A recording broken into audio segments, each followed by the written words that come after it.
has full hearts, can't lose. Yo, that's right. This is Saturday, right? This is your regular fantasy walkabout, the show that everyone needs, where all we do is just talk shit about current values, players going up and down. What a week, right? This is the week to do it because I was under the impression that the big news was coming next week, and then this week it all got dropped down on us. I, of course, am Thomas Tipple. You can find me at Thomas Tipple FF, and as you can see in the corner, we're now with Underdog, baby. Tom Lee, how are you? I'm good, mate. Yeah, doing well. Sunday morning for me, of course. Yes. As Tom led off, I'm Tom Lee. You can find me at Tom_Lee92 on Twitter. And I was going to say, the way we're doing the intro, I also believe that I might be a wide receiver 3 in Dynasty. Oh, my God. Tom, I'm Shane Manilla. Shane is the worst. But all I can think about today, getting a chance to talk to you, is Dingo Baby. I don't know if you've ever saw that Office episode, but that's like all that was running through my head today is Dingo Baby. Must get a Dingo Baby reference in. Yeah. Shane, you may not know this, but you're actually our first non-Full Tilt Dynasty podcast guest on the Fantasy Walkabout, so that's big up for you, and we would not have expected less than a Dingo / Australia reference on a show like this. Seeing as how Tom Lee is all the way across the world, the Full Tilt Dynasty the Full Tilt Dynasty podcast brand is international. That's how we roll. Tom and Shane about to be best friends after this. I mean, hey, I was lucky enough to go on one show with Shane so far in the near year and a half we've known each other, and it was a great time. I think it was with Anand. It was a great time. Look, if you're new to the full the Fantasy Walkabout, all we do on the show is we talk about value, and it just so happens that Shane here also runs a program that does nothing but talk about value at Dynasty Trades HQ, which everyone should be going and listening to after this. Of course, don't do it now. If you leave now, I'm going to remember that and I'll find you. Yeah, it would be weird. It would be not nice. But hey, Shane, we're happy because we tend to do a trade game here, and we're going to do more of that today. So very interesting. Interested to hear your opinions. And if you again didn't hear me, we have officially partnered with Underdog Fantasy. We're going to get into that a little bit later. We're excited. We couldn't have done it without everyone coming back every week for some fucking reason and listening to us spout nonsense. Shane, one thing we like to start with here is do we give a shit? This is our news segment because 672,421 other fantasy shows have talked about almost all of this news ad nauseum. So we are going to do our short-ish version before we kick off into the fantasy landscape. And again, tons of news this week. So do we care? Do we give a shit? Rodgers resigned. Russ got traded. Wentz unfortunately got traded. Cooper just went to the Browns today, and that Christian Kirk is apparently going to ask for $15 million a year. Shane, I want to start with you. You're our guest of the hour. What do you care the most about here? Why do you care? I guess for me, it's the Christian Kirk news, just because, like, what does life come to? Like $15 million. Like, this feels like when baseball started paying $10 million a year for 200 hitters with 200 averages, and they're like, yeah, but he had 37 home runs, and you're like, yeah, but he had 18 RBI. Like, I don't even understand how that's possible. We had less RBI than home runs, and dude, $15 million. I like Christian Kirk. It's just someone's going to pay that to him, and then his dynasty value is going to skyrocket because someone's going to think he's a $15 million a year wide receiver. And then we're going to quickly realize that a $15 million a year wide receiver is a wide receiver 3 on their own roster. I don't think well, maybe we've seen it before, but maybe not anytime recently. Christian Kirk is the 48th receiver off the board right now in Dynasty Startups, according to DLF, and he's getting $15 million a year. As Tom Lee said, sign him up. Tom Lee, you're a big boy. You could definitely show out at the combine. 27 reps. The last time you mentioned it on that 225 is pretty impressive for a freaking wide receiver, but go get that money. What do you care about within this news? There's obviously a lot here. We care more than we're stating. Yeah. It's been said a lot. Well, personally, I'm opting out of the 40-yard dash. Just hamstring feels a little bit tight at the moment. No other reasons. All right there, Mr. Spiller. Yeah, for me, it's got to be, I mean, mainly because the other shows will have all mentioned the previous news, but Cooper to the Browns is an interesting one today.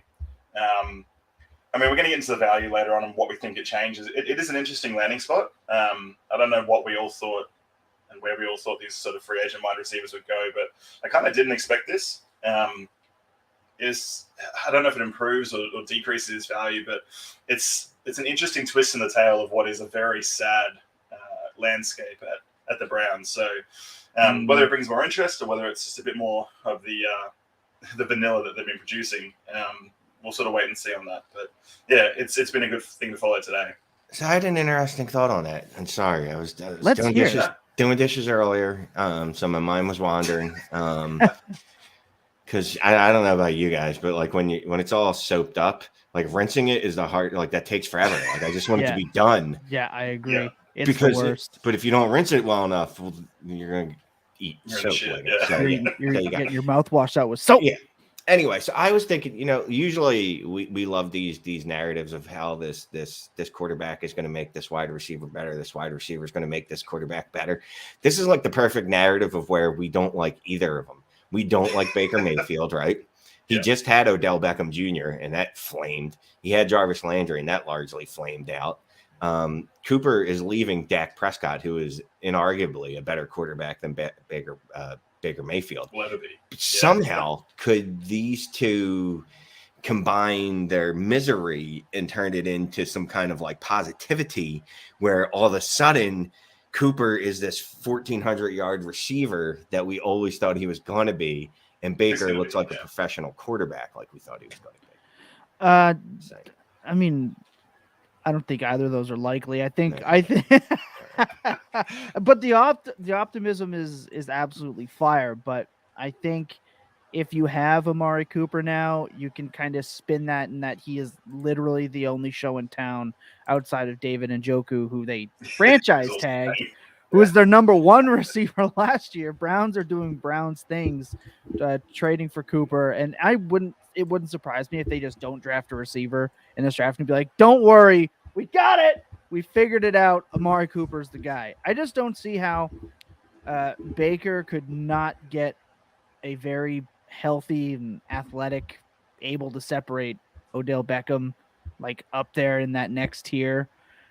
And now Amari Cooper, who's been just an insufferable fantasy asset for multiple seasons in a row, is now all of a sudden going to break that mold and become what he should have been. I think that he is the most disappointing beta that there is. Like, his status was superior alpha, and he's just been living in beta territory forever. You looked up the target shares, Shane. None of those scream opportunistic wide receiver one on a team that runs the ball more than anyone else. 16.2% last year in Dallas. I mean, on the bright side, he was out targeting Ezekiel Elliott, Michael Gallup. Wilson. That's great. Cedric Wilson. Fantastic. But Dalton Schultz, unfortunately, was out targeting him. Yeah, that guy that came out of nowhere. Toronto Dave's his long hair. Don't care for fantasy, but in real life, I don't hate it. Real life, it's fine. He's going to get used the same way that every other basic wide receiver gets used in Cleveland. A couple of good games here and there, but for the most part, he's 100% that low wide receiver too. I don't expect that to change much. The other news I do want to talk about is not necessarily what happens for the Broncos, because in my opinion, if you are changing now the Broncos wide receivers rankings and expectations, and you didn't have them improving at quarterback kind of baked into your expectations, I'd kind of ask you why you had them on the roster to begin with, because in that case, all hope was dead. I more want to talk about what happens in Seattle, because I've seen, in the sphere that is the Bird app, in that dysfunctional app, that DK Metcalf is dead now. He's lost his legs. He can't play receiver. Trade him for Mike Williams and 111 This is plummeting faster than the Canadian dollar on a yearly basis, and it's doesn't and like the Canadian dollar, it doesn't look like it's gonna be rebounding anytime soon unless something crazy happens. Shane, have you discussed much DK Metcalf trades in your neck of the woods this week, or has it been Yeah. pretty quiet? No, I love DK. So everyone that keeps telling me that, he's going to be a wide receiver too, and this is like, guys, he's 24. He had a 27% target share last year. Every year of his career, his target share has gone up. And I know it's only 3 years. That's why he's only 24. That's how that works. We do this all the time where we think a wide receiver that's going to be dominant needs a quarterback to be dominant. Like, no, he needs a quarterback, period. He could dominate with Geno Smith, and he did dominate with Geno Smith back there. He had a very good target share. If he gets a little bit better quarterback play than Geno Smith, which it's debatable if that's Drew Lock or not, but I have a feeling Seattle knows that, right? I think it is. I think Drew Lock can be just fine for Metcalf because he can just close his eyes and throw it downfield, which is and just what you should do. Yeah, and he can just he just has to be in like a small range where DK can get the within ball 5 yards of him, and he's probably going to get it. That's what I would do as a quarterback. Like, there'd be a lot of targets to DK because he's like 6'10", and jumps like 30 feet in the air. He's built like a machine. I would just keep lobbing them up to him. Like, dude, go moss those cornerbacks. Plus, he's fast enough that he'll just run by them anyway. Dude, I love DK. If anyone's fading him off this, please. It's crazy to me. Like, again, I've been drafting DK Metcalf at the 211, 3-1 area every startup and like smiling about it endlessly because there's no way I think they stick with Drew Lock at any moment on this program. A certain quarterback in Houston can get traded there, and all of a sudden it's all bets are off, and you've got the wide receiver 3 because that's how Twitter works. But other than that, and Toronto Dave mentioned Noah Fant. If anything, I like this more for Noah Fant than I liked it in Denver. Pete Carroll likes to scheme to his tight ends. The last regime liked to scheme Fant out of the offense, not include him. So I like that better for him. I think he stays right about the same to me, maybe personally. Tom Lee, any opinions on this Russell Wilson thing? I mean, we'll probably cover off a few more of the pieces later on, but I like the move for Denver, obviously. For Seattle, it's interesting that people jump off, especially this far out in the offseason, off of Metcalf because, and they've decided that Lockett's going to get traded. They're going to burn the whole thing down. They got pick 9 in this trade, and that puts them right in the wheelhouse for someone like a Matt Corral. So worst case scenario, you roll Locke out there, like you said, to throw it deep couple of times to a guy who can go up and get the ball over and over and over again, stretch the field, get Lockett and Fant underneath. We were pretty happy, right? Oh, yeah. Corral develops, takes over, hopefully more accurate, more mobile. And again, you've got a younger, higher draft cap Russell Wilson type. So, I mean, I don't really see the downside for a lot of the Seattle pieces, but they could definitely still stuff it up from here. And I think that's what causes so much angst on the Twitter app is that it's this not knowing what they're going to do at the position that's going to change values. And really, if you're jumping in shadows this early, your process is slightly off. Right, so that's kind of our problem all the time in Dynasty, right? Is we're trying to bet on things we don't know. So bet on the things you do know. Is DK Metcalf a very good wide receiver? Yes. Does he have a wide receiver 1 upside? Yes. If I can acquire him for less than that, I should do that. And then I'll let Seattle worry about their quarterback situation since I can't control it anyway. Like, no matter how I fret about it, you know what I mean? It's not like I can make them go out and draft Matt Corral or Malik Willis. It's just they're going to get who they get. Make me so happy if Corral went there. I will be obnoxiously into him if that can actually happen. The rest of it, it's again, you've heard it from 6,700, 8,200, fucking a billion podcasts out there already. I don't think we need to really hammer it down. That's not what we're here for. But I do want to mention something that Jacob had put out, something that's very important, and it's important to know. He wrote an article about Deshaun Watson, but not really fantasy related. It's called Not Just Fantasy: Navigating Deshaun Watson with Compassion. It's an important read in I think all of our opinions. It should be thought about the way we're speaking about the matter. Fantasy football is important, but the people involved are also important. It's also important to remember your vernacular when discussing a scenario like this. Obviously, Deshaun Watson is a top tier asset. I think we all know that. And wherever he goes, he's going to do great things. He's the ability to put DJ Moore into top 5 dynasty wide receiver contention if he ends up in Carolina. I think we all know that. I don't have anything else to add to that. If anybody else does, feel free, and then we can do our thing and move on. No, I read Jacob's article. And as most things that Jacob writes, it's extremely well thought out and well written, but it's different than his usual. Right. It's definitely different. Less graphs on this one.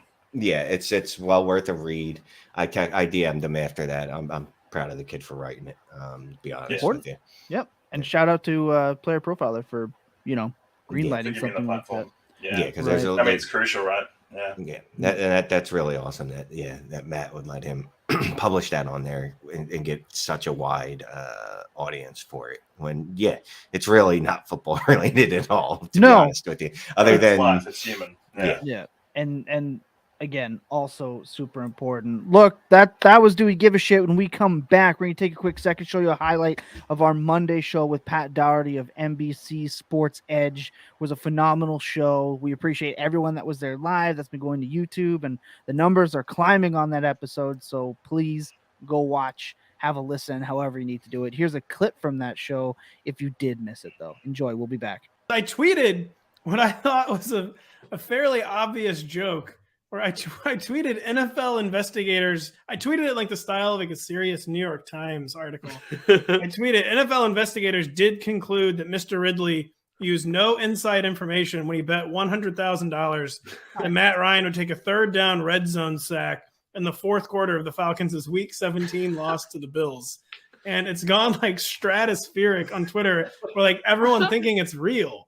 And I'm like, is this lawyer gonna see this and like come like sue me and like defamation or something? Like, I thought it was like a very clear parodic post, but like so many people now are tweeting as if it's real, and I'm scared, Jake. How does it feel to have that kind of influence on legal matters? That's the fear of Twitter.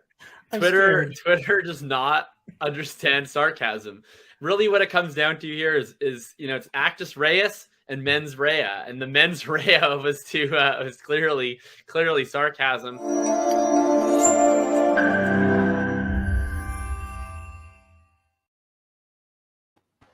It's unbelievable, yet also not surprising that people took that tweet seriously. And the comment section of that tweet, do yourself a favor and go and find it on Pat Doherty's page. It's absolutely phenomenal. Dave right here saying, love that, Shane. Simplify it. That's what Shane does. He keeps things as simple as possible. And Matty B, I saw Lockett traded for 210 yesterday. You just take that every time. People are out there doing real stupid shit.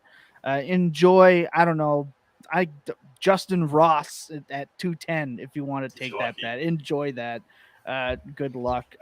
Tom Lee, for Shane and anyone else new to the program, would you explain this next bit, what it stands for, so I don't butcher another Aussie saying? But I enjoy it so much when you do. I know you do. Yeah, so essentially we're going to crack a Tally or punish a Tally. A Tally's a tall beer. Not really serious fantasy chat, more just the topics that everyone wants to have a yarn about. So we sit down, crack the top off a coldie and start working our way through it. This week we're just going to check on a lot of the values of the assets involved in this week's news and see really sort of quick takes whether we care or up or down, or are we interested in acquiring, all that sort of stuff, all that good stuff. So that's what we're going to float through here. If it wasn't, 8:30 in the morning, probably would have a tall beer here, but I got you covered right here. I got you covered right here. See, Tom Lee, Shane, over in the mail. Shane, Tom Lee is so crazy and dedicated to doing this program. He wakes up at ungodly hours, crushes a workout early, fends off a few roos in his backyard, and shows up for the show bright and early. It's why we love him, and he's super underfollowed. I've learned a lot on this show. Phrases like "we're not here to fuck spiders," amongst others. I learned what a budgie smuggler was, which also budgie smuggler. Yes, up. You need to reply to my emails as we need a Full Tilt Dynasty podcast budgie smuggler for Tom Lee to promote on the beach. Shane, do yourself a favor and just look up what they are. It is hilarious. I think so. Budgie smugglers are banana hammock, huh? Basically, Yes. yeah, Yeah. 100%. Same concept. Yeah. I do like the one. We're not here to fuck spiders. I might steal that. I'm No, not gonna lie. yeah, it's Run rampant with that. it is. There's a Twitter page called "Not Here to Fuck Spiders," and they always retweet it when I put it, but they haven't followed me yet. So once, yeah. I'm gonna harass them to get that done because we are shouting them out every time. Basically, it just means that we're not here to play around. We're here for business, which is what this this segment here is about. So I just want to casually talk about. I want to start this off because there's a player that I think Twitter is absolutely going head over heels over for seemingly no fucking reason, seeing as how he's an unproven talent. He's just big and runs in a straight line really quick, and that's Albert O. And I say Albert O because I'm not going to embarrass myself enough to try to enunciate his last name. I screw up things like Tolly and other simple words. I'm not fucking that up. But I think it's kind of insane to assume that he is just immediately going to turn into this top 8, top 7 dynasty tight end. For me, I'm trading him as fast as I fucking can because I think they go and sign a Gronk or a other top tier tight end. If they're really going for it, they're not walking with Albert O as their main lead guy in that spot, in my opinion. So I don't know about you guys.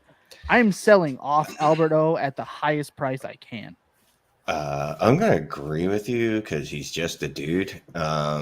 And anybody between tight end 5 and tight end, it doesn't matter after that. Maybe tight end 7. Who's your top 5? Pitts, Andrews. I guess Kittle's still right. You gotta have still Kittle, Especially in points per blocks. Yeah. Yeah. You gotta have Zeus. That's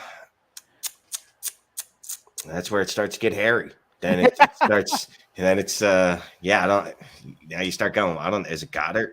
Is it Gesicki? It looked like Gesicki for a lot of weeks last year, and then it wasn't. Yeah, that's true. So that's where Albert O for me is. If you can get something substantial in his spot, I would. And people go, oh, but tight end premium. I think the use of tight end premium for justifying tight end trades is kind of overblown. I don't know if that makes sense because just because it's tight end premium, that just means all tight ends get that premium. Basically, it's there to disguise you not wanting to die with how badly your tight end does week in and week out, in my opinion. To other leagues, I don't know. There's just, I understand he ran a ton of routes and he looks like really good with the ball in his hand. That's fantastic. But these things, when they're too good to be true, I learned this from Pat on Monday. When things in Dynasty seem too good to be true, they're probably too good to be true. I'm selling him away. Tom Lee, Albert O, or do you want to move on? No, I want to talk a bit about this. I mean, I want to see what he's got. It's exciting because coming out of the draft, he was highly athletic, but we didn't really know what he was going to be. Fourth round pick. Yeah, so I mean, it was never going to be a piece that was going to start straight out the gate, and then he slotted in behind Fant and flashed a little bit of talent as opposed to production last year. So I'm happy that he should get a chance to at least compete for that spot, and we'll see if that is still something they prioritize in that offense, given they have signed 3 wide receivers for 4 years at some ridiculous amount. Hey, Tim Patrick's really fucking good. Those other 2, I'm not too sure about. Sure, they just can't all be on the field at the same time. So I'm excited. I mean, I bought 1 share of him in fantasy in Dynasty this week, and it was because I went 0 tight ends through the whole draft. Thought, well, I'll just throw some thirds. And a couple of thirds I sent away to pick him up. So if he's anything, cool. But like I said, tight end premium, I just need someone who puts some points in that slot. And unless you're getting a positional redefining player like those top 4 that Shane mentioned, it's not really anything that's going to change the needle or move a lot of capital for. So, excited for the guy, but I'm happy he's going to get a shot, but people are comparing him to the Hayden Hurst, Mark Andrews situation with Noah Fant and with Albert O, and I just want to barf. It doesn't automatically mean athletic tight end that's getting the opportunity is going to. And look, the look on Shane's face. Well, just because they never. I mean, even hate. I mean, if you want to, I guess when Hayden Hurst left and went to Atlanta, that outcome I could see happening, where we thought maybe he was going to be good, and then we were like, oh, wait a minute, I guess not. But the Mark Andrews being left behind series, no, that Mark Andrews was always the better player. It's just for some reason they were able to get him in the fourth round, third round. The Hayden Hurst yeah. scenario made me want to cry until they traded back up for Lamar Jackson. Watching that draft hurt my soul. Yeah, that made no sense when they did it. It never made any sense at any time, at any point. No, it seemed like a panic mode for me. Look, a couple other players that obviously we have on this list. We have a bunch, so we won't go through all of them because we'll be here for 20 years. But I want to talk about Terry McLaurin. Carson Wentz being traded there. People are saying that Carson Wentz is going to end up being the best quarterback Terry McLaurin has ever had. And though maybe, I also don't care. She's a low bar. Yeah. To me, Terry McLaurin has been one of the most overrated dynasty assets available. People are ranking him. We're ranking him inside the top 10 a wide receiver and comparing him to guys like DJ Moore. And I can't do that. He was the 65th receiver, then 21st, then 12, and now he's right around where I can dig it at 17. But his ADP is going to go up just because it's not Heineke or Tay, as I like to reference. I don't think that's that big of a boost for Terry McLaurin. I don't think it is. And I don't think Terry McLaurin will be the only weapon targeted. Obviously, maybe Curtis Samuels will actually not have a groin that bothers him for an entire season and he can play football again. Or he just hated Taylor Heineke that much he didn't want to catch passes from him. I think Terry McLaurin is an overrated dynasty asset. I think he's fine, but he's in that Calvin Ridley tier pre-gambling. Pre-gambling tier for me of guys that are great that I don't think I want to be priced out at, whether it's age, scenario, results. Just me personally. How do you feel, Shane? I know you're on a show every week with Chase. Nonstop Commanders. They pretty much just traded a couple second round picks, a third. They swapped, paid $28 million to get a more pedigreed Taylor Heineke. Look, the larger cap hit. I looked at their stats. Literally, they were pretty much the same dude. Jody Smith tweeted it out too last week, right after the trade. Where their stats were just eerily similar last year. And I looked at 4 for 4 because they have smart people that do stuff. So I checked them out, and they had Wentz is he's average to below average in like neutral pass game rate and passing percentage in neutral game situations, deep ball rate. He's not a significant upgrade, and I'll give you that he's probably a upgrade over Heineke. I don't know, not much. He's not a significant upgrade over him. No. One good thing I said, I looked, he's like, oh, well, he targeted Michael Pittman 25% of the time. Terry McLaurin had a 24% target share last year. Like, there's just, if you're thinking that this is going to make McLaurin better, you're just grasping at straws, and it's because you want it to. This isn't a significant upgrade. It's not enough. If the offense is better and they play at a faster pace, okay, well, then this could be great for McLaurin. But I don't see any reason to believe that just because Wentz is there. And that's important to remember. The only thing that I can say might really benefit is that they won't turn the ball over as much, because Tyler Heineke was like basically a noodle-armed Brett Favre with the football. Like he's a noodle-armed, less good Jameis Winston who runs, right? Like that's what he feels like. And Carson Wentz isn't going to turn that ball over as much, but when he does, it's going to be fucking hilarious. Oh yeah. The going down underhanded pass to the linebacker last year was a highlight of my life. I've sent that clip to Jacob I don't know how many times. It doesn't stop getting funny to me. But he's also not going to make the danger throws. He's not going to make those tight contested passes. And as Jacob has mentioned, he can't hit a crossing route to save his fucking life. And so if that's the case, then I'm seriously more concerned than I was previously with Terry McLaurin. He's going to have a safer quarterback. He could have a safer offense that tries to just run the ball, establish that, and says fuck it to those danger passes that Terry McLaurin's really good at getting, but his quarterback's kind of too scared to do it. It's a very, very interesting scenario. Tom Lee, that leads me to the next player. It's Antonio Gibson. You know me that I've been hopping off of the bandwagon, even though he was better on one leg scenario last year for some reason. I don't think they go in with just Gibson. I don't think even if it's McKissick, I think they bring in one more. And I think their plan is to run the ball and protect Wentz. And though good for Gibson on the running the ball, do you think that are you keeping him where he is? Are you hopping off? What do you want to do with him? Keeping him where he is, but everyone else in the startup seems not to be. So I don't know what to go with. Like, Gibson seems to be sneaking up round after round after round. He's in sort of mid to early third and now second. And I'm not quite sure where it's come from. I think it's just a lot of these old guys are starting to look less appealing. So we're just pushing as many young guys as we can up our draft boards. He's just as talented as he was last year. Hopefully he stays healthy. He's explosive. Yeah, it's good. He's a good player. But this whole narrative of Wentz was in a team with Jonathan Taylor, therefore Gibson equals Jonathan Taylor. That's not a line we can draw and should never draw. So, for me, he stays exactly the same spot. I'm interested to see who is there as the second piece. Because if they absolutely blow their opportunity, then maybe he has some upside. But otherwise, it's just, another good season of hopefully a usable running back too, and, a young fella who just keeps getting a chance and runs the ball. I don't want a player who he's currently being picked at the 12.5 running back off the board. And I don't want to draft a running back, the 12th running back off the board to maybe sort of somewhat be an RB2 that has a couple RB1 weeks. Like his touchdown. He's like a more explosive Josh Jacobs. His first two, but Josh Jacobs gets more volume than Gibson does. That's what's crazy to me. And just Gibson has better end zone efficiency from everything that I've seen. And I'm not a numbers guy, so you can at me if you want to. But Antonio Gibson just seems like expensive Josh Jacobs to me. You're totally right. From a value point of view, anyway. Not necessarily player comp. So don't come at me for that.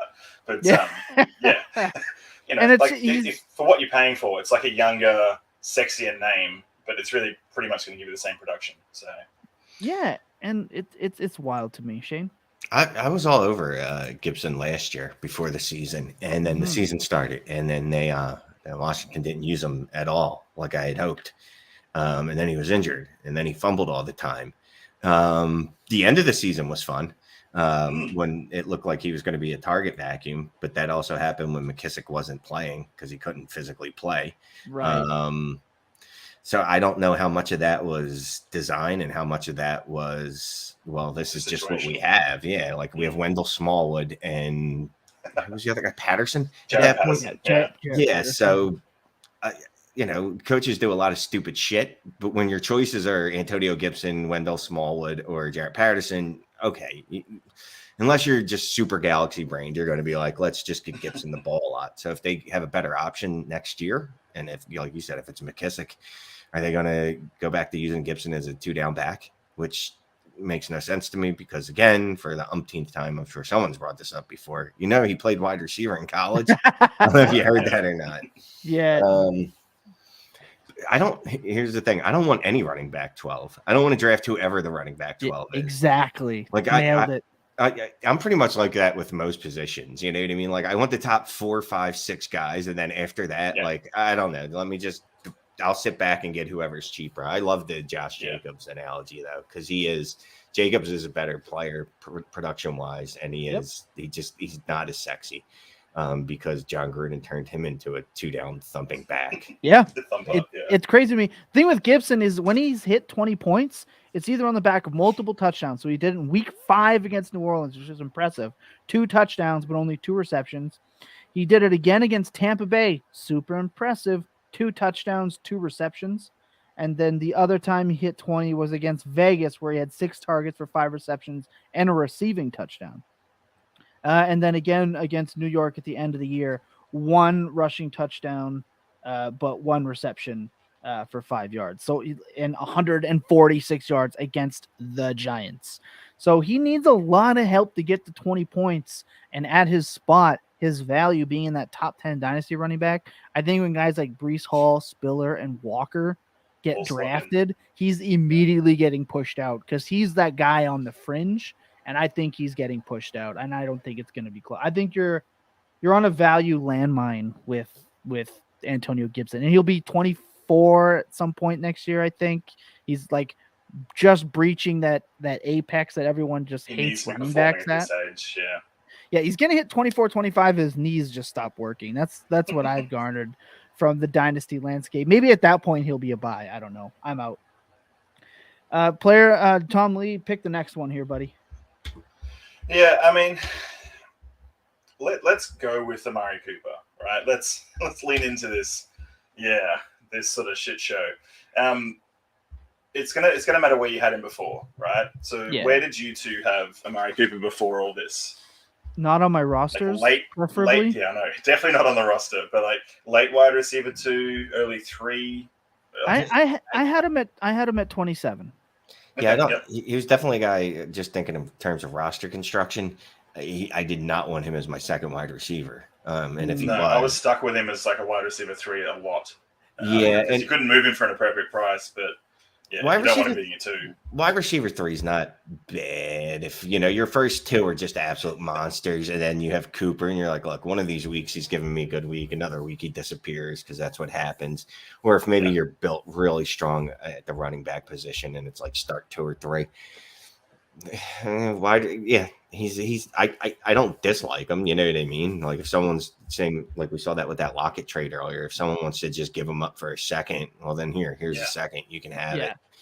But if they were like, well, I want a 2023 first, then we'd be like, well, no, I can't be your friend, and that can't happen. So thanks for playing. He's a player to me that could maybe benefit from this if he actually doesn't screw up the opportunity. Right? If he stays on the field, if he, doesn't get overthrown by Baker Mayfield, if he doesn't run routes. He goes out to breakfast with Baker Mayfield. I tweeted that earlier. If I don't see tweets about Amari Cooper and Baker Mayfield going up for breakfast, I won't care about this trade. I want to see that in the progressive ad. Yeah, that's what I want to see. That's obviously the arc for finding the chemistry that it's proven. You can book it.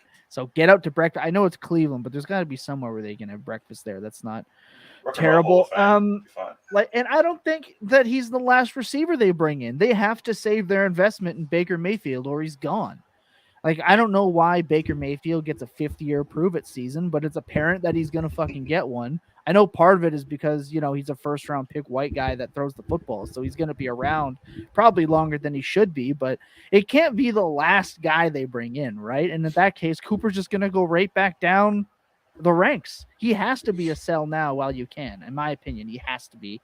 At best, he's Jarvis Landry. At worst, he's Odell Beckham, right? Like that's you have to look at it that way, don't you? He doesn't elicit any. There's no one in your league is like, I got to get Amari Cooper on my roster. I'm about to get this literally guy. No one. He's in that realm of wide receiver where it's like, all right, sure, but no one's like no one's going to Dynasty Planet looking up roster breakdowns and figuring out who's got Amari Cooper so I can go make trades with them. They're just not. Do you think that what he gets traded for really? So away from just player talk, do you think it matters to people what an NFL player gets traded for? Like when they're negotiating player value? Yeah, like Tom Lee, you're laughing, but I think that's an actual problem. I think it does happen, right? Yeah. Why would I trade you to if the NFL doesn't value this guy how I value him, therefore I'm out or I'm in or yeah.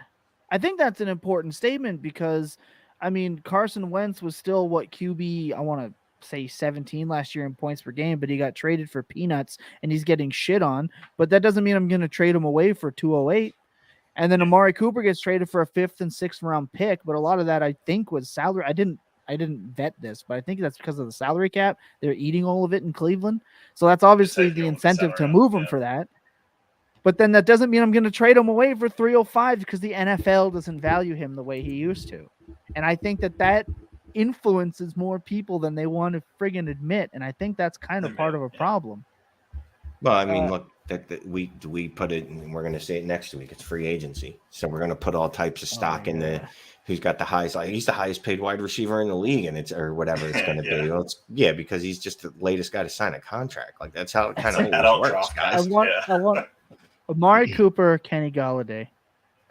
Cooper. Interesting. Okay, I think I would actually rather Kenny Galladay a little bit. I trust Dabble more than I trust anyone in Cleveland. Hey, I'm just saying that I trust Dabble more than I trust anyone in Cleveland. It's just how it is, and I think the New York Giants are going to suck enough, and at least Galladay maintained a somewhat decent target share. It was just, I don't know, nothing happened for him. Like I've always believed Kenny Galladay was just a guy, but now we think Amari Cooper is just a guy. It's just Amari Cooper had more draft capital, and I don't even know if he has a bigger contract than Galladay at this point. Like I don't know. It's just the state of where the Cleveland Browns are. They're back to being like a team that everyone wants to be good, but everyone knows they probably want to avoid. And that's, it's just, for me, I don't see it changing Cooper's value anymore. Look, we're going to move on to the next portion of the program. We're going to give you a little break from hearing our voices. And we are going to run another clip from our episode with Pat. So sit tight, bite into that, and we come back. We're going to get into the real good stuff here, so sit tight, everybody. And whether you're playing with Dynasty, grinding best ball tourneys, or on the dime of NBC, everyone has a reason to look ahead of the curve. So could you please talk to us about the process and how to project forward with an edge in the face of so much uncertainty at this point in the season?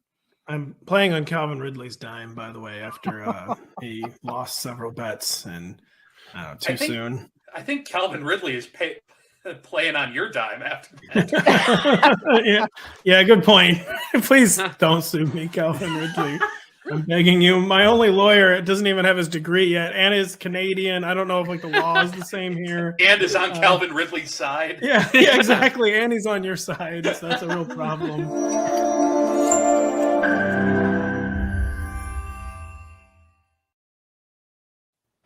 Look, it's very important that you guys know that the Full Tilt Dynasty podcast, we have our own promo code over there at Underdog Fantasy. If you sign up now with promo code Full Tilt, you'd be able to double your first deposit up to $100 in bonus cash. It's free money. You're going to want to do it. And even though it's not the NFL season, this is the time to be drafting your best ball teams. There is so much content available for you at Underdog Fantasy from Pick'em in most states. Best ball teams, you need something to do. And this isn't a draft. It's not your slow draft that takes, months to get done. It's not an auction draft that takes half a year to get done. This is a draft that you can finish in 10 minutes for your best ball teams. It's important that you go out there and explore all the vast options over at Underdog Fantasy. It helps us out. It's going to help you out. So do yourself a favor. Go to underdogfantasy.com.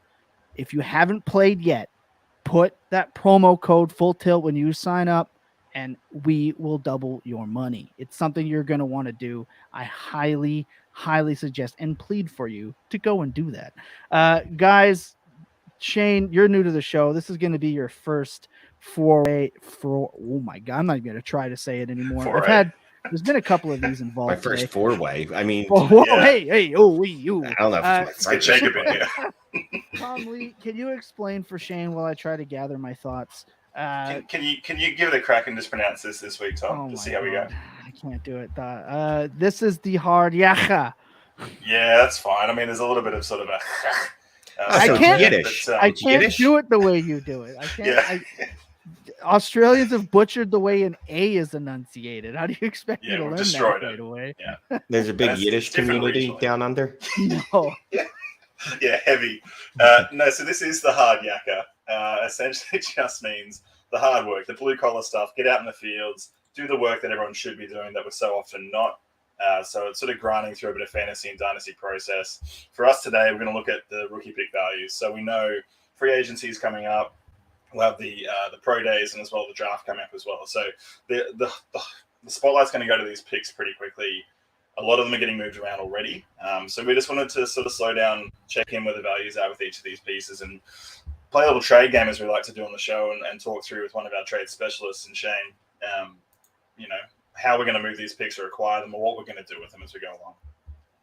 That's right. And it is important work, and it's not the work that a lot of people want to do. They just want to close their eyes blindly and say, give me X player for X pick. But there's a lot more that goes into it than that. And I think we're not going to talk about it directly because we're not going to have time. Shane's got a very busy life of taking naps on his couch at about 6 o'clock that we got to get him to. Roughly. Roughly, that's right. But this might be the worst free agent class we've seen in a very long time. I know we talked about it before the show. So, and I think that's going to reflect at these picks values getting more important post free agency spree and all these trades. I think that the value is just going to go up for the draft picks, even though it's a bad class. Shane doesn't like that very much, given the look on his face. But do you have a different take? Is that wrong or just gross that might be fact? Really don't like this class. Really don't like this class. What's worse, the class of rookies or the class of free agents? I guess free agents. At least of rookies, there's hope springs eternal bullshit. You know what I mean? Like, oh, well, they could if everything goes right. Yeah. Like these are basically this class. It reminds me of what this free agency class is. Like these are the same guys in 5 years when their teams are like, nah, it didn't work out. Yeah, I agree. And the Dynasty community is so youth driven all the time, and it is all the time. You're going to be able to take advantage of that. And that's part of why we do this game here, Shane, and have this conversation, because I put out an article on Fantasy Intervention about Marquise Brown's current value. And the last I checked, it was wide receiver 28. Fucking hilarious to me that he's sitting there with how good he is. But here we are on the show sheet, and it says 110 to 112 plus, right? And these guys are listed. So, Tom Lee, walk us through the first one. Hit us with the first one. Shane and I are going to sit here and try to get through this. So you want to go 101 to 103. So I sort of bracketed these guys in different ranges. And what I've done is sort of put down some names that ballpark values, not necessarily trades that I've seen go through in every league, but sort of trades that have mentioned these players around about the mark. So 101 to 103, we sort of know what we're getting at the top of the draft or what we're hoping to get. There's a running back, a quarterback, and depending on what else happens later on, maybe a wide receiver. So I've tried to reflect that in the players I'm throwing up here. So in straight trades, we'll sort of work from here with the trade game. Would you trade the 101 to 103 for CMC, Justin Fields, or Trevor Lawrence, depending on your interest in those two, or Cooper Kupp? Take it from here, Tom. What do you think? Okay, so right away, would I trade the 101 for Christian McCaffrey? You're goddamn right, I would. Good. I'll take 20. Nice. I'll take 24 points per game, 25 points per game for 6 weeks over what Willis can bring, possibly this year or next year or ever. That's the way I play it. I still view McCaffrey that high. So if somebody, it's the same with I know he's not on here, but Saquon Barkley. We talked about this in the company Slack, right? With Jacob being willing to spend any singular pick on a guy like Saquon Barkley. If you're willing to do that with Saquon Barkley, who's like, a long time removed from being an elite asset, then why would you not do that for McCaffrey?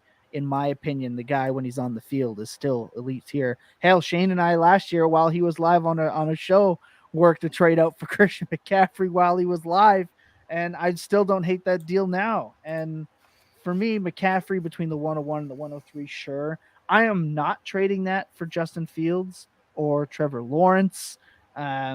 I think that so Justin Fields is interesting to me because he's already going through multiple coordinators and head coaches, and that team's not just going to be good all of a sudden in rebuilding, and that doesn't spell very well for his development. They got, I believe, a defensive-minded coach, which doesn't spell well for their development. I hate that NFL teams hire defensive head coaches. I hate it. I think it is dumb.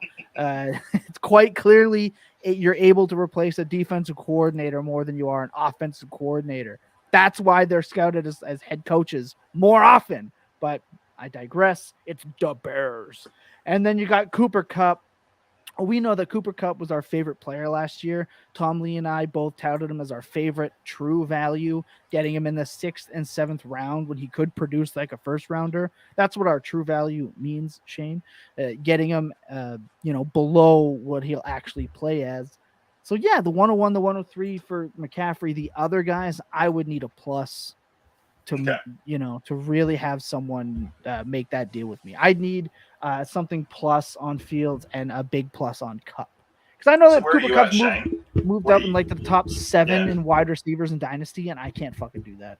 Yeah, that's well, I mean, you look at it this way, right? Cooper Kupp is what, 29 now, so he has he should have 2 or 3 more seasons where he can give you wide receiver 1 value. The only thing is, it was last year an outlier, or I mean, because he was a good wide receiver up until last year when he became the best wide receiver in the league, which isn't God tier. Yeah, you usually don't see that late in your career. That's usually like there's a climb to that from, that you're 21, 22, 23, 25, and then you peak, and somehow he's peaked at an older age. Well, he came in old as shit. There is that he basically came in as old as you. Yeah, he was 27 coming out of college, 7th year junior. I think he started 7 years of transfers. Yeah, he was in a couple JUCOs, and I'm out on Christian McCaffrey. Although none of these players are players I'd want to trade straight up for a pick. Like, I want something else. Like, I hate ever making a pick trade like that, because then it's just straight up who won. I can tell you who won, like my player or your player.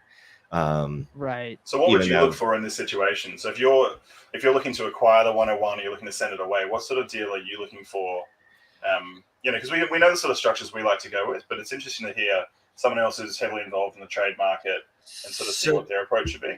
I feel like I've been talking about this class for like 6 years now. So I want every year. For the 101, 102, 103. I'm probably willing to give up a late 2022 first and a 2023 first. But literally only for those 3 picks. Like if you have the 104 and the 103, and I offer you that for the 103, and you say no, but I have the 104, I would be like, well, go fuck your mom. That's not what I asked for. You know what I mean? Like, that's a completely different thing. You piece of shit. So what about if that's the case? Then if you're not willing to trade McCaffrey for a 101, 102, 103, what about that 104? If you have Christian McCaffrey and someone walks up to you with that dumpy 104, would you ship him off for that, or would you still want a plus on top? I'm still gonna want a plus. I'm always gonna want a plus with all of these. Like, I can't not in this class. You know what I mean? There's some classes where I'm like, all right, well, I'm good with the 104 because I'm probably gonna move that anyway, right? I'm gonna move that for the 106 and the 109. That's interesting. But I'd want to do that anyway, even if I didn't just trade that, get that pick for McCaffrey, because that's still going to be, and look, I know it's a sunk cost at that point, but that's still going to be in the back of my mind, at least for the first few weeks, until I completely forget that I made the trade of, like, all right, what did I give up to acquire these? And did I just draft Laquan Treadwell and Corey Coleman for Christian McCaffrey? I don't want to ever feel like that. Again. That's important, because you don't know what the outcome's going to be, right, with rookies. And we can sit here and say that Breece Hall's an absolute total smash, but he may not be, right? He could get drafted somewhere that sucks. Kenneth Walker's going to be great. All of a sudden here, the Los Angeles Chargers have drafted Kenneth Walker because they need reinforcements for Austin Eckler, and then you're fucked. You're screwed. You're sitting there waiting, and I don't care how good Walker is or how much you believe, Eckler's not going anywhere for a while. So relax on that. Tom Lee, what's next for us? Yeah, so we head down to the 104, the 106. I think this, for me, like Shane said, this is a range of picks you can start to look at one-for-ones, because you're starting to get access to a few older guys who can still produce for a year or two. But like essentially just cash in for that younger pick. So you're going to see a lot of teams who are rebuilding or looking to get younger, sending away older assets for these style picks because they seem really sexy.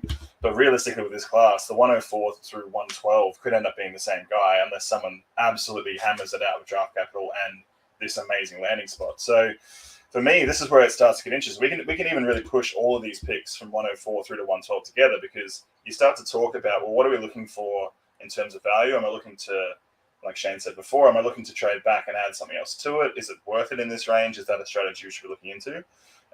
Where are you at, Tom, with the 104, essentially all the way through the rest of the first? Because, I mean, regardless of the player that you can acquire with any of these, is there a strategy that you like process wise, or is there a value you like amongst these picks? What are you aiming for with this group of picks? See, it's so weird to me. You have Tua up here, and I don't want Tua. I don't think that Mike McDaniel is all of a sudden going to fix Tua being a West Coast style quarterback that doesn't run. And you look at ETN. I don't really want ETN. I think I'd rather draft Walker unless he goes somewhere like the Chargers.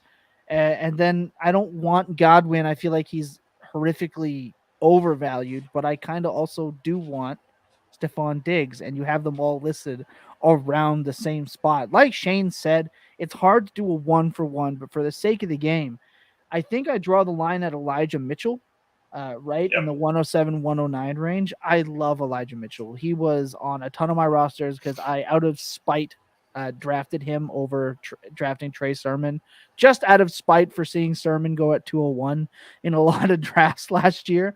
And I love him. But if somebody were to walk up to me and offer me any first-round pick for Elijah Mitchell, I am hammering that button as fast as I can. I can see San Francisco going and drafting James Cook in the 3rd or 4th round to replace Hasty, and all of a sudden Mitchell's value plummets again. I don't think they want to run a fullback on 3rd downs. I think that was a necessity last year. So there's that. But on the other side, I would trade my 112, 111, 110 for guys like Hollywood Brown, AJ Dillon, Ryan Tannehill. And I would trade my 110, 112 for Stephon Diggs, for Dallas Goedert in a tight end premium, because I think those players are more valuable than what I'm going to get at the 110, 111, and 112. I don't want to be in 104 to 107. Like, I don't want to be there. Shane I said, think that's been the difference between previous years, right? Like previous years, the 104 to 106. Like last year, looking at like Fields, Pitts, Chase, like they were falling into that range. That's still a really desired pick. That for me is also the awkward range. That 104 to 106 it seems sexy, but unless someone stands out in that crowd, you're kind of just stuck with something at the front of the line, whereas you want to be at the back of the line or in the middle of the line. The only one that's different for me as far as players go, just before I throw to Shane, is ETN here. Because I had ETN above a lot of the running backs in this class. Breece Hall might have pushed himself above from what do they call it? From a cornerstone rankings point of view. But for me, if I can get ETN straight for 105, 106, I'm pretty much taking that all day because I want the guy who's already got the draft cap. I know the situation. Trevor Lawrence improves this year. Like, I'll take that risk as opposed to a Kenneth Walker at the moment. I think it will take a lot to fix that cataclysmic quarterback. And it could well do, but it's just one of those things that you look at. Yeah, with Dynasty, with risk, what am I happy with? For me, like this, that's one of those guys who was different for me. Shane, let's talk about 104, 112, even if you don't want to. I'm gonna. It's all this. It's just like you guys were saying. I don't know who drafted that. Like last year, it felt like any of those guys I got there were going to be smashes. Now it's more like I don't know if any of these guys are going to be any good. So I don't know if I don't want the 104. I'll take the 108. Especially because I'm fine with people drafting quarterbacks in this class in front of me in Superflex. Like I want to draft Willis and maybe Corral, and that's probably it. Everyone else, Kenny Pickett's got 3-inch hands, so I'm not really trying to draft him. I'll take ETN over the 104 by a lot. I'll take Godwin over the 104 by a lot. Tua, no. Tua, get out of here. We've seen Tua's Baker Mayfield. That's what he is. Left-handed Baker. That's all he is. He's a low-end quarterback too. I guess once in a while he'll fall ass backwards into a QB 1 week by accident when it's a really depressed scoring week. When he targets Waddle 17 times. Yeah. Now I'm looking at these other ones. Mitchell, he can go. Zach Wilson can go.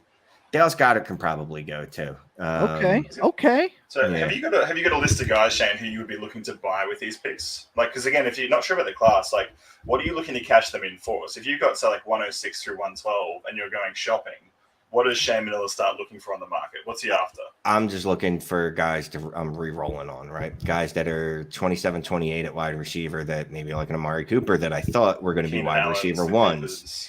And I'm like, all right, well, that's Yeah. never going to happen. So maybe I can trade him and get a Garrett Wilson. Maybe I can get Chris Olave and just basically re-roll the dice, knowing that they're rookie wide receivers. If they pop immediately, even if I don't believe in them, I'll just flip them again. Whereas there's nothing that a player in Amari Cooper's age range can do to increase his value. Like, I mean, we just talked about Cooper Kupp just put up one of the greatest wide receiver one seasons in the history of football. And we're still like, yeah, I don't know how I feel about him because he's 29. So, yeah, that's the dynasty conundrum forever. Yeah, and it is tough, but I know Tom Lee and I have spoken before about guys like Tannehill that I think you should be buying. If your plan is to draft a Corral or a Howell at 110, trade 110 for Ryan Tannehill, right? And you're going to be more than happy with that, in my opinion. Yeah, I don't see the There you upside at the. I'm an upside guy, and I don't see the upside at the quarterback position outside of Malik Willis, to be quite frank with you. And even that, I think that the downside could be brutal. Like, I think he could be absolutely trash because, well, he wasn't very good playing for Liberty. He's just an athletic marvel. But with the wide receivers, as much as I say I don't like this class, there are good wide receivers. It's just I don't know the difference between any of them. So it's like 5 wide receivers that I don't know which one's really the wide receiver 1 and which one's the wide receiver 5. And I'm probably going to get it wrong no matter which way I try to bet it. So that's why I honestly, like I said, I'd rather have the 110 than the 104 because then let other people make the decision for me. Like, I can't even pretend. And like, even when we think it's easy, looking in hindsight, Jamar, I always do that to him. Justin Jefferson was going off the board as like the wide receiver 3 or 4 in his class. I know. We look at it now and we go, oh no, it's clear as day that he was Rieger over him. No. Oh my God. I know Jamar Chase was eventually the slam dunk one last year. But there was a little bit of time that people were talking about Devonta Smith or Jalen Waddle moving up there. Then we all came to our senses and we're like, no, wait a minute. No, this is Jamar Chase. But drops. Yeah. But every year it seems like that, right? Like we're very convicted on a wide receiver. And then 2 years later, we're like, no one remembers that. Oh, wait, Jefferson was the 3rd or 4th wide receiver off the board. Yeah, it gets real tough and bleak out there.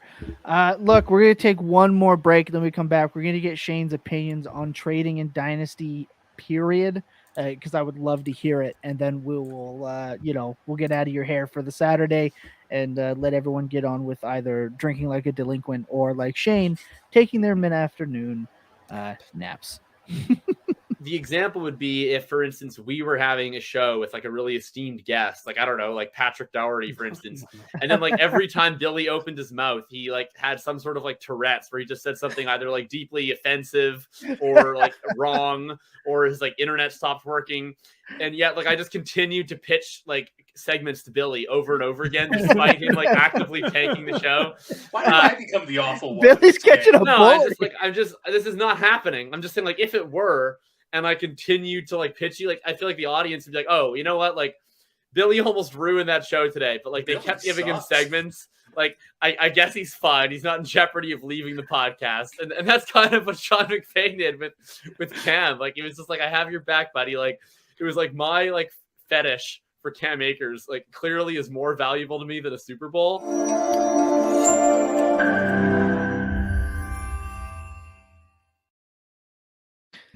Yeah, poor Billy definitely ended up being the roasted. Shane, sorry about that. Shane, as I mentioned, I did want to get your opinion on trades in general, because a lot of people focus on if you won the trade, if you lost the trade. I need the absolute utmost value in a trade, or they're just scared to do it.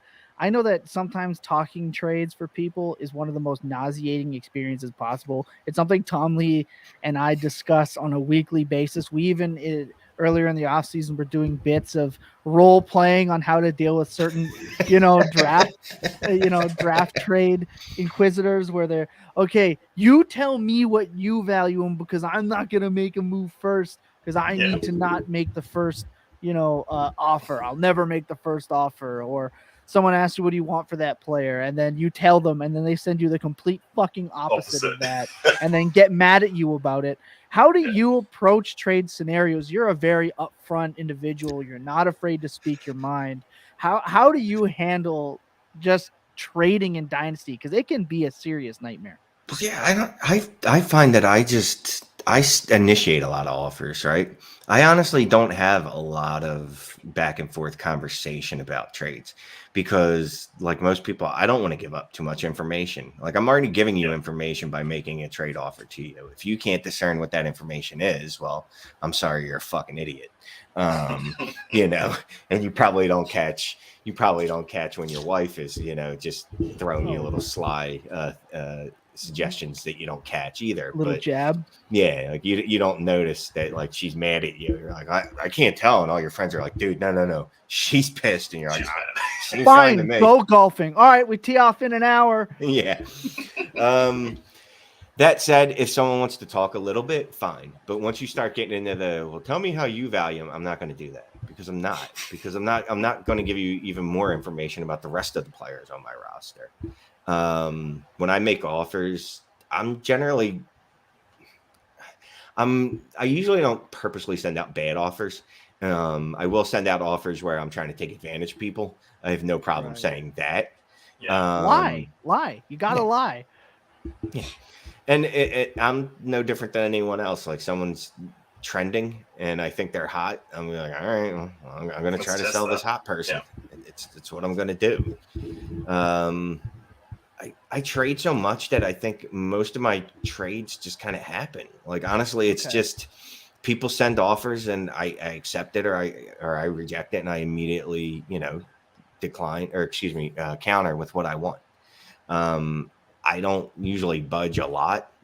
Like, you're not going to start me off like, well, he offered CeeDee Lamb a first, 2 seconds, and blah, blah, blah, blah, blah. Like, you're not going to hear a lot of those stories about me because it's just going to be like, it's within a range. If I sent you an offer, it's within a range of what I'm willing to pay. I'm not really that willing to go that much more. So, yeah, when I get those counters where I'm like, this has nothing to do with the trade I just offered. Like, this doesn't even look remotely like we look like we're speaking several different languages. Like, I won't even counter. I'll just be like, I'm fine with letting this die. Or here's my big move, right?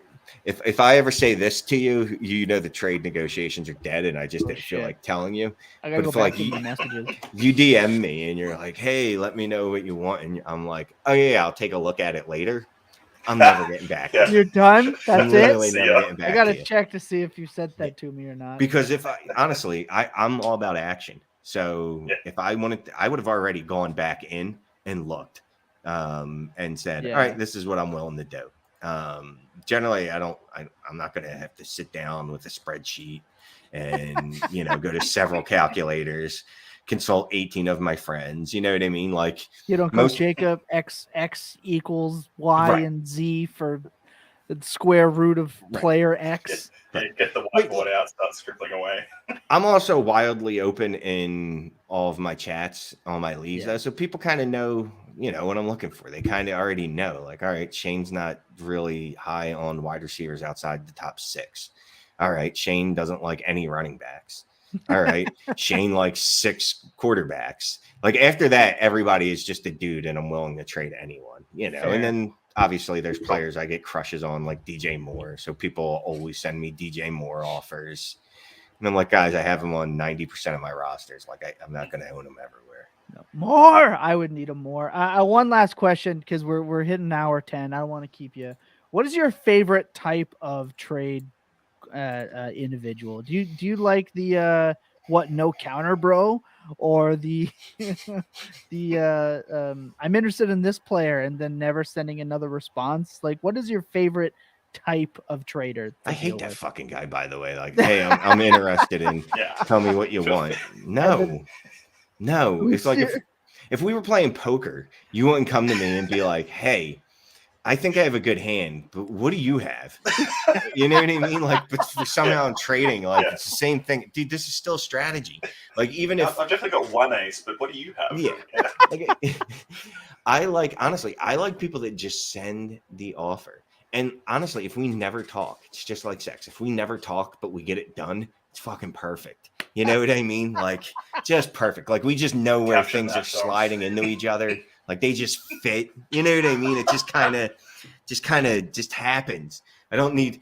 So now I'm going to stick my hands down your pants. It's like, oh, Jesus fucking Christ. Yeah. This is going to, Yeah, you're going to can I narrate get this the- whole So thing thing. on wait, the you don't want play-by-play of what's you don't want your happening here. negotiations monologued? Is that Yeah. what you're saying? You don't need I a love it. dissertation? Just send me the trade. I counter, you counter. And then Love that. afterwards, we could talk about it. See, I'll talk about You it smoke a afterwards. cigarette and that's all Again, good. just like sex, afterwards. I We can love talk that. about it. Be like, wow, that was That's good. wild. I can't believe your leg did that. And, Oh, you know, like, well, hey, I got a trick hit. And you're like, I didn't see it coming. Didn't see it coming. my- I'm fine talking about the trades like that afterwards. Like, wow, I didn't think you were going to take that. Or, you know what I mean? Like, wow, that was Oh really my easy. Or gosh. that Yeah. really helps both our teams. And this is why. I won't do that before the trade, though. I hate that talk. Well, this really helps me because this, and it really helps you because that. Fuck that. Just Oh do the my trade, God. and then we can talk about it. the I'm trying to help your roster Yeah. by trading for this player. Like, I'm doing you a favor. Take my player who's better. I'm willing to bite the bullet here. Guys, I think that's going to do it for us today. Obviously, I want to give everyone the opportunity to shout out what they have, because I know, Shane, you're doing everything all the time. Even if you don't want to be, you're still out there getting it done. So I'm gonna let you have the floor last. I myself, as I mentioned, did just put out an article on why Marquise Brown is the real value on the Baltimore Ravens. Go and check that out at fantasyintervention.com. I will have an article on goingfor2.com.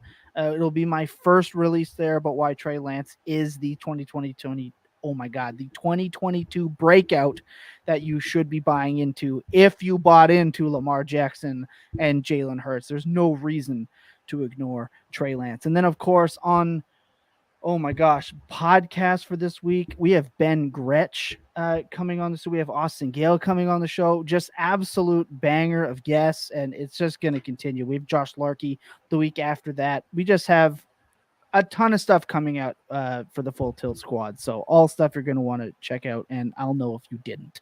Tom Lee? Yeah, I love that. You can find me at Tom_Lee92 on Twitter. As always, I don't really have a lot to plug, but I will plug a bit more of my country's assassination of the English language as we run through it. And in sort of an homage to Shane, who loves to call things as he sees it, I thought let's roll through some sort of Australianisms for what we call idiots. Let's roll through a little list here. Here you go, Run Shane. through. And these aren't insults. These are not aggressive. These aren't the fuck off, you fuckwit sort of things. These are more your Jim Mokes, your clowns that our co-host Jacob loves to talk about. So we'll roll through a few. So we've got Dero, short for derelict. Just a real no-hoper. You're an absolute Dero. And that's where we start. We then move into like the animal. For some reason, a few of the Aussie animals have copped a drive-by in this. So calling people a wombat, fantastic. Just hole digging, bum sitting, square shitting, runs in figure eights to go and have sex with their partners. This is an animal that is fascinating, boring, but also is just the perfect insult. The galah, the little pink bird with the weird sort of frill on its head. Your flaming galah is heard pretty often over here. So if you feel like calling someone something that just don't understand it, call them a galah. We head to dipstick. Dipstick's a personal favorite. We know that one. Yeah, good. A useless tool from your car that just perfectly describes what we're after. And then drongo. Drongo is a classic one because I'm not really sure what it is or where it came from. But you're a bloody drongo is one of those sentences that you'll hear every now and then. More blue collar, more outback. Don't know where it came from, but just sounds nice. And then the last one is a nuffy. You've got nothing going on. You're a nuff. You're a nuffy. This is just classic sports bar, mate. You're such a nuff. These are your little insults to friends that don't cause a lot of hurt, but just sit them on their ass a little bit. Just let them know where they're at. I'm No, calling no. everybody a fucking wombat. I thought that might be the one that Yeah. pops. Oh my god. You see, Shane, we don't just talk fantasy. We teach real life phrases that you can use, like calling someone a wombat is beneficial. Yeah, I love that. I love that. Everyone's getting called a wombat today. Beautiful thing. What do you got going on, homie? I also trash the English language because I'm from Philadelphia. And I would say that we do a worse job with English than anyone from Australia or Austria or New Zealand or Canada. Auckland. Anywhere really, to be honest with you. We barely speak the language. You find me at Dynasty Trades HQ, Dynasty Trades at 5, Dynasty League Football, Fantasy Intervention, Fantasy Data, and I think that's it. That's it. That's all. That's it. That's all I got. Hey, I dropped an article for Trophy Smack this week making fun of Washington. I love seeing you pop up at Trophy Smack. Obviously, graphics and images done by myself, and now writing done by Shane over at trophysmack.com. You're going to want to check it out. Before I get out of here, I do got to let you know about Pick'em over there at Underdog Fantasy. It's the easiest and most fun way to spice up your seasons and prepare yourself to watch games. You feel a little bit more invested. It's Underdog Fantasy and their brand new Pick'em game. Just pick the over-under on your favorite or least favorite players' stats, and you can win up to 20 times your money in a single night. Underdog keeps it super simple with their easy-to-use website and mobile apps. You're going to have to do a little bit to get the app on the Android store, but you can get it done. They're really easy to deal with over there at Underdog. Pick between 2 and 5 players, and you could take home some serious cold hard cash when you use promo code FULLTILT and get your first deposit doubled by Underdog. That's going to do it for us today. Of course, we are back next week on Tuesday with Ben Gretsch. You're not going to want to miss it. I want to always end the show with the same things. Be kind to one another. Don't be a human dirtbag. Don't be a piece of shit. Check in on your loved ones because you never know when they need it. Remember that clear eyes and full hearts can never lose, and that your best days, well, they're always spent tilting. Good night, everybody.